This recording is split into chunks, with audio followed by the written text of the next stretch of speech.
Masasi kusini ya kwenu na hii Wampembe ya kwenu wanafuta uchaguzi kwa sababu wanawaogopa nyie ni wana mageuzi.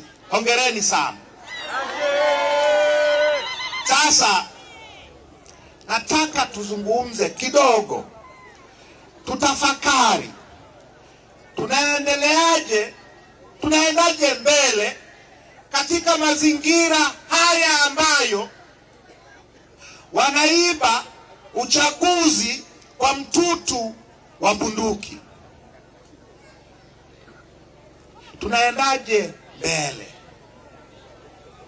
Tunaendaje mbele mahali ambapo tukienda kwenye chaguzi wanafuta wagombea wetu wote au karibu ya wote, wanataka watu wao wapite bila kupingwa.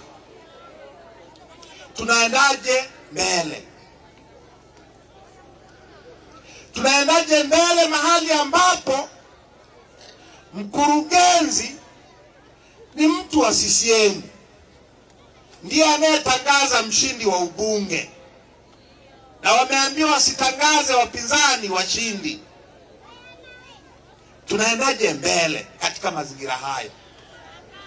Tunaendaje mbele katika mazingira ambayo kwenye kata zote nchi nzima wanaosimamia uchaguzi ni watendaji wa kata au waratibu wa elimu wa kata au hao kweli kabisa dadangu?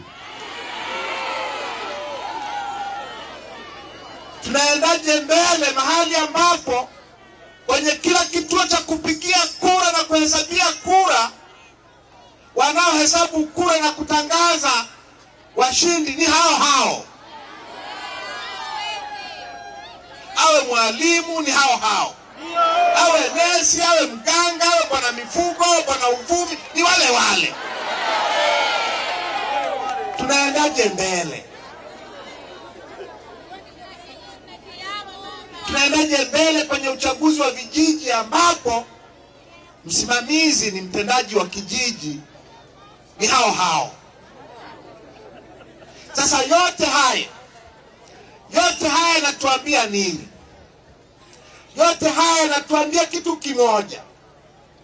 Katika uchaguzi ambao ni hao ndio wanaosimamia, ni hao ndio wanaoandikisha wapiga kura, ni hao ndio wanaohesabu kura, ni hao ndio wanaotangaza washindi,